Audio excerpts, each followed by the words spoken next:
Selamat malam semuanya. Perkenalkan, saya Wesdendria Aulia dengan NIM 22622010114 kelas AN122.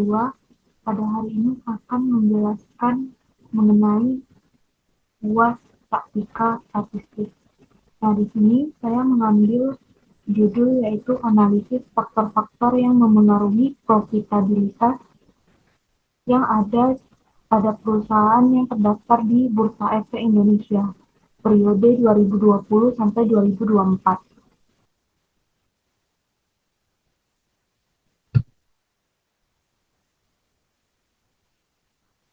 Nah, yang pertama ini rumusan masalahnya. Rumusan masalahnya, apakah terdapat pengaruh dividen payout ratio, growth opportunity, tangibility, size, dan debt to asset ratio terhadap profitability pada perusahaan yang terdaftar di Bursa Efek Indonesia periode 2020 sampai 2024. Selanjutnya, adapun tujuan penelitiannya untuk menguji pengaruh dividen payout ratio, growth opportunity, tangibility, size, dan debt to asset ratio terhadap profitability pada perusahaan yang terdaftar di BEI pada periode 2020 sampai 2024. Adapun manfaat penelitiannya, yang pertama itu manfaat praktis dan pada Bursa Efek Indonesia, investor di Bursa Efek Indonesia, dan regulator atau OJK di Bursa Efek Indonesia. Yang kedua, manfaat teoritisnya itu untuk pengembangan teori profitability dan untuk peneliti berikutnya. Yang keempat itu ada hipotesis. Hipotesisnya yang pertama itu terdapat pengaruh positif dividen payout ratio terhadap profitability pada perusahaan yang terdaftar di Bursa Efek Indonesia pada periode 2020 sampai 2024. Hipotesis duanya terdapat pengaruh positif growth opportunity terhadap profitability pada perusahaan yang terdaftar di Bursa Efek Indonesia periode 2020 sampai 2024. Hipotesis tiganya terdapat pengaruh positif tangibility terhadap profitabilitas perusahaan yang terdaftar di Bursa Efek Indonesia periode 2020 sampai 2024. Hipotesis empatnya terdapat pengaruh positif size terhadap profitability pada perusahaan yang terdaftar di Bursa Efek Indonesia periode 2020 sampai 2024. Dan hipotesis limanya terdapat pengaruh positif debt to asset ratio terhadap profitability pada perusahaan yang terdaftar di Bursa Efek Indonesia periode 2020 sampai 2024. Yang kelima, adapun kerangka pemikirannya, ini X1 dividen payout ratio, X2-nya growth opportunity, X3 tangibility, X4 size, dan X5-nya debt to asset ratio. Y-nya profitability. Yang keenam itu ada operasionalisasi variabel. Nah, di sini itu tabel operasionalisasi variabel. Itu ada profitability sebagai Y-nya, dividen payout ratio sebagai X1, growth opportunity X2, tangibility X3, size X4, dan debt to asset ratio X5. Adapun rumus-rumusnya, kalau profitability itu menggunakan ROA, sumbernya dari Chandra pada tahun 2014, Muangi, Makau, dan Kos Yinlei pada tahun 2014.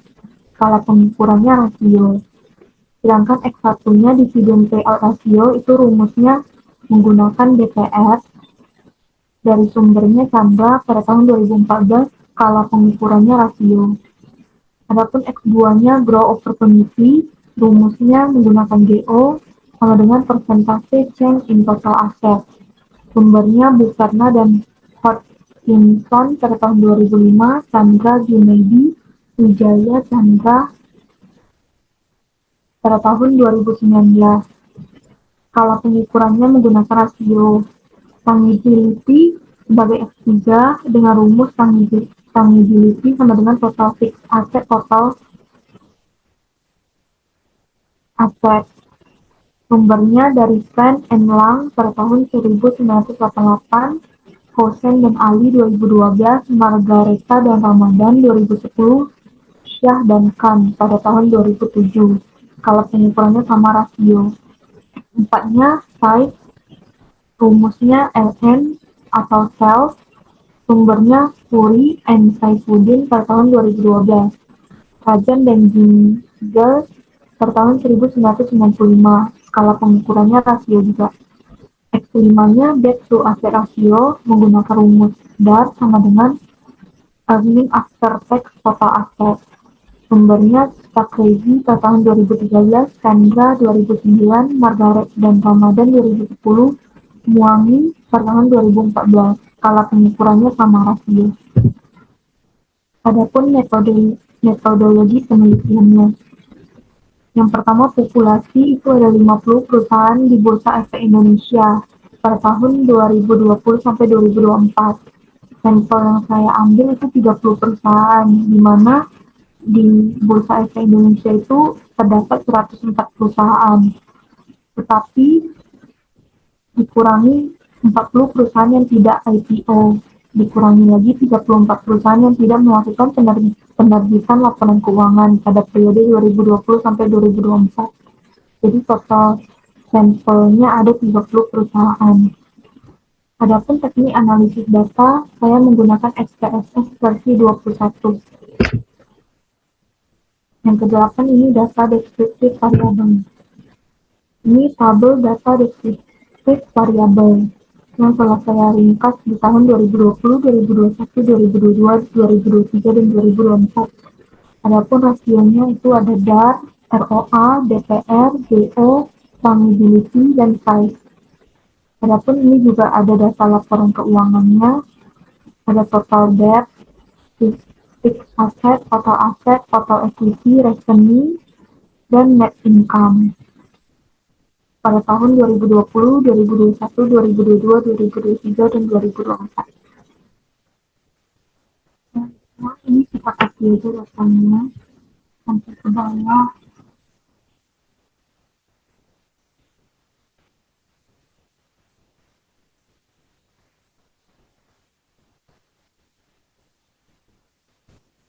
Terus kita pindahkan ke SPSS.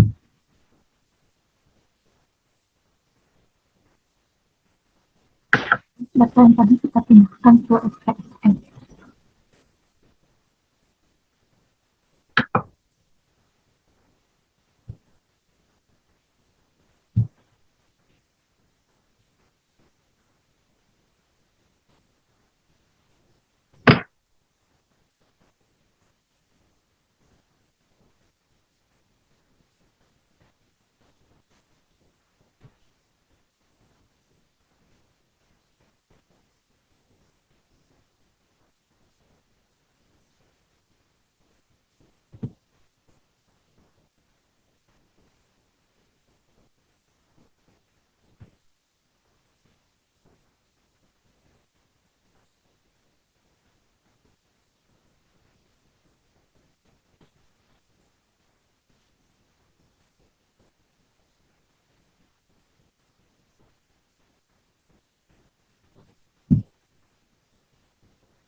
Ini kita copy,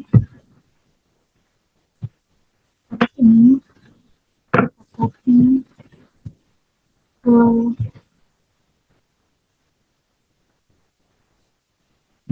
ini judulnya kita copy SPSS kita.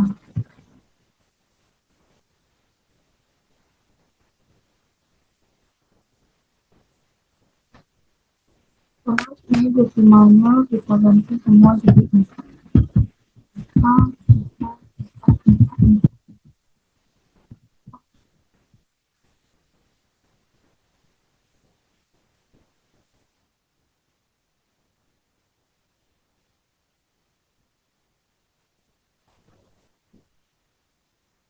Kemudian ini kita ganti jadi scale. Semuanya kita ganti jadi scale.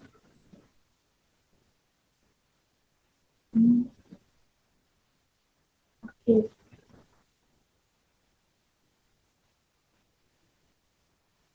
Setelah itu, ini kita analyze, regression, kemudian pilih linear.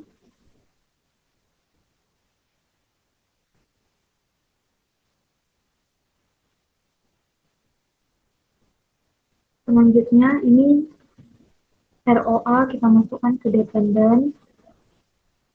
Terus dari DAR, DPR,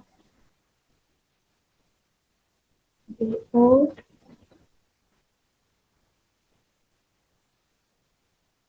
sama size ini semua kita masukin ke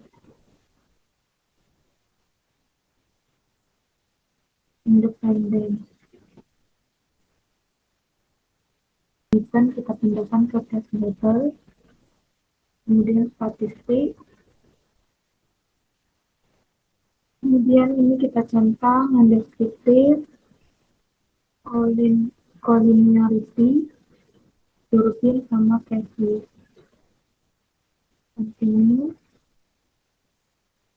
Kemudian yang slotnya itu expressive pindahkan ke Y, Jpress pindahkan ke S.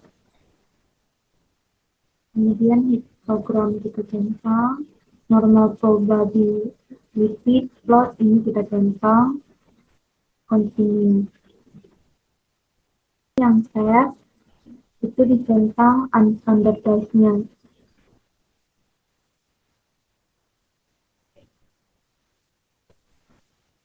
Kemudian klik continue.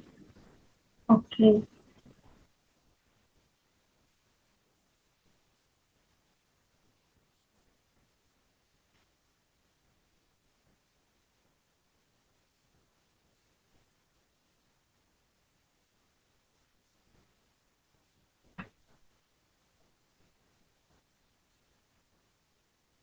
Nah, selanjutnya ini udah muncul hasil regressionnya. Ini ada deskriptif statistik, di mana terdapat hasil dari ROA, DAR, DPR, GO, SPA, sama size. Di sini itu kita bisa melihat rata-rata dan standar deviasi dari data.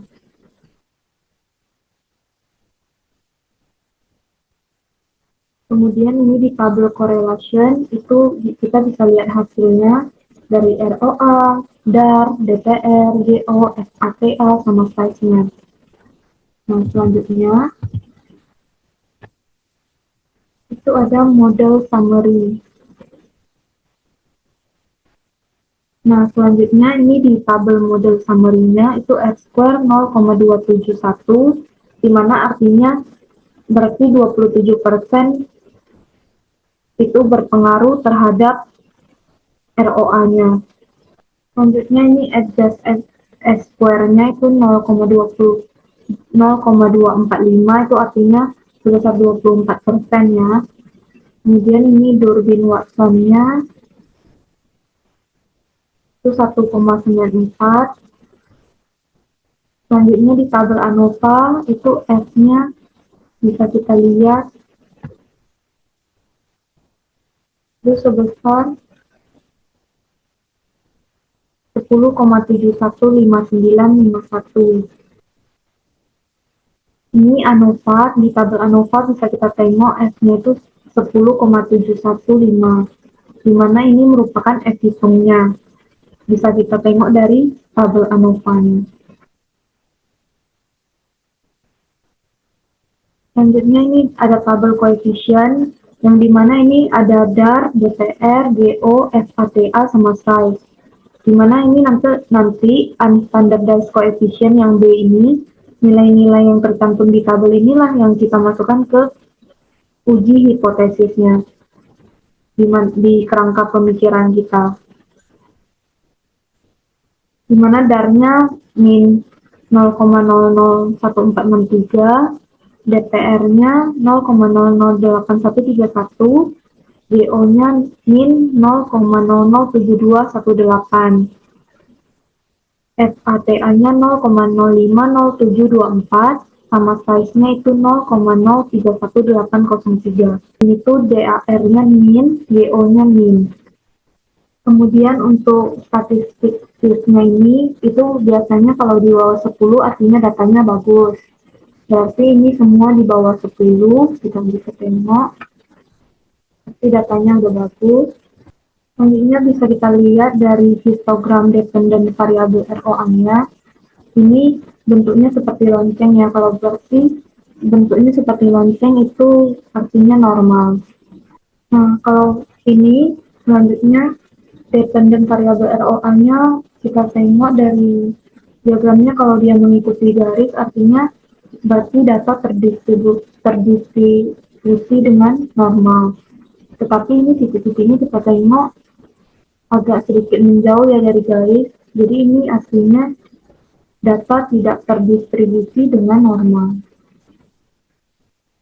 Selanjutnya ini scatter plotnya, itu titik-titiknya seperti sebagian yang menyebar tapi tidak menyebar semua ya. Selanjutnya ini kita pilih analyze non-parametric test, legacy dialog, kemudian one sample PS. Kemudian ini unstandard testnya kita pindahkan ke tes variable list. Kemudian tapi oke. Selanjutnya ini muncul tabel and part test-nya. Di sini bisa kita tengok assume size totalnya itu sebesar 2,1946.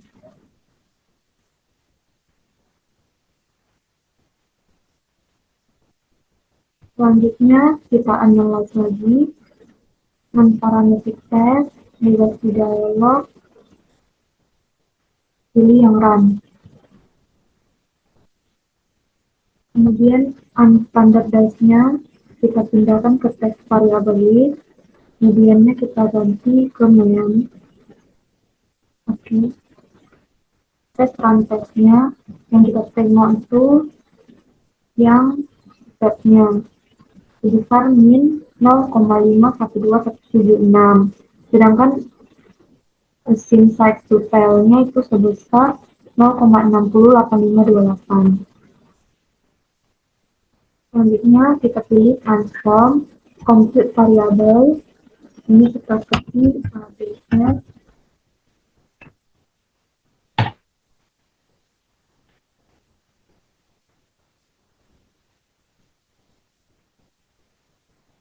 dan kemudian kita ketik aja ABS,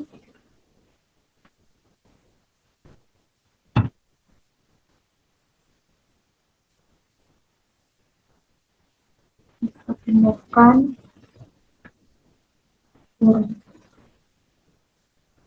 kita masukin unstandardized-nya sudah oke. Nah, selanjutnya ini udah muncul di sini. Selanjutnya ini kita analyze lagi regression linear. Ini ROA kita keluarin, kita ganti ABS. Yang step ini sampelnya kita hilangin, continue, oke.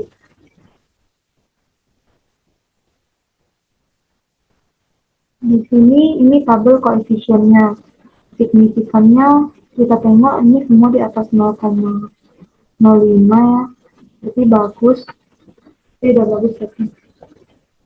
Di sini bisa kita tengok darahnya itu 0,25, PPR-nya 0,62, DO-nya 0,106, FATA-nya 0,28, dan size-nya 0,32.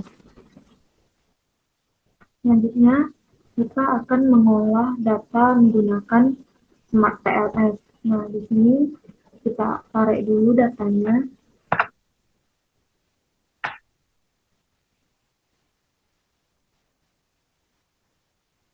Tarik data.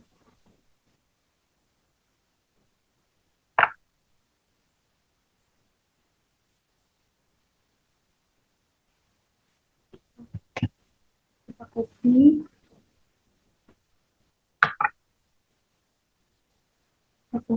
Kemudian kita pastikan ke Excel baru.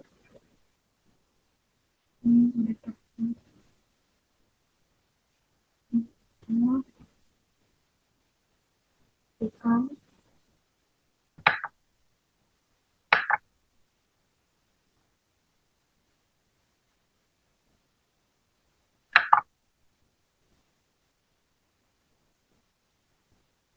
Nah, setelah itu kita save.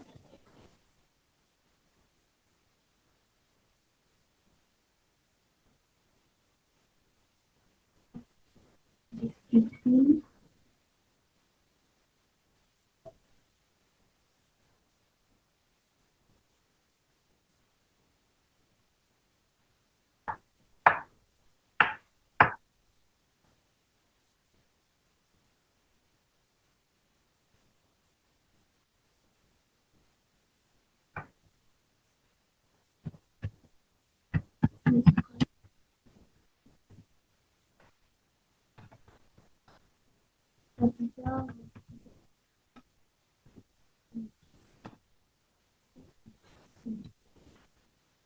Ini sebetulnya kita ganti jadi PNC, delimited.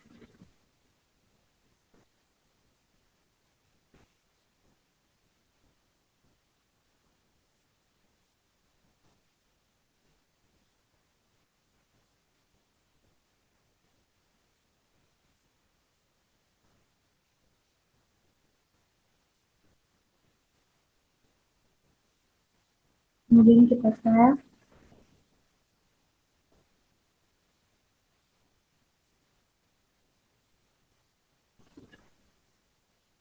Import. Pilih file tadi yang kita save dengan tipe CSV.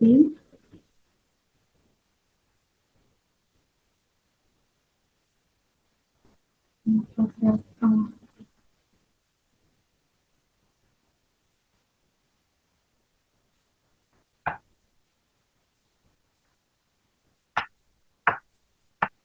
selanjutnya itu kita klik new model. Setelah udah klik new model, kita pilih yang list choose-nya itu kita pilih regression.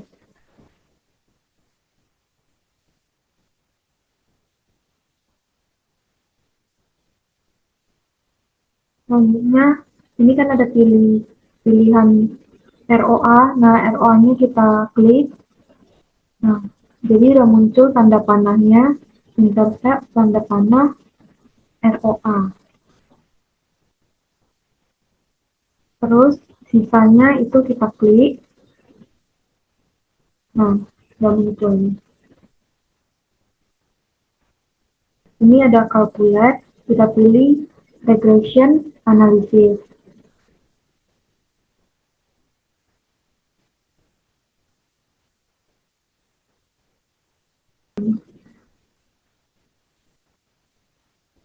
DAR, DPR, GO, FATA sama size terhadap FOA-nya.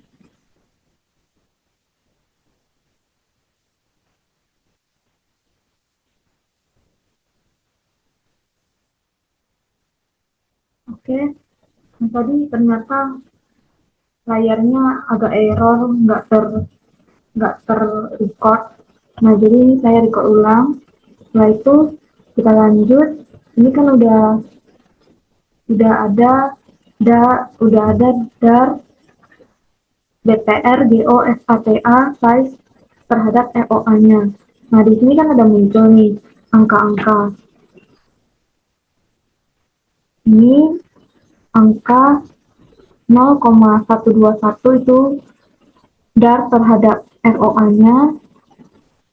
Terus DPR-nya itu 0,015, GO-nya 0, min 0,066, size-nya 0,205 dan pangnya itu sebesar 0,494. Nah, di mana di sini ROA-nya itu sendiri 0,378.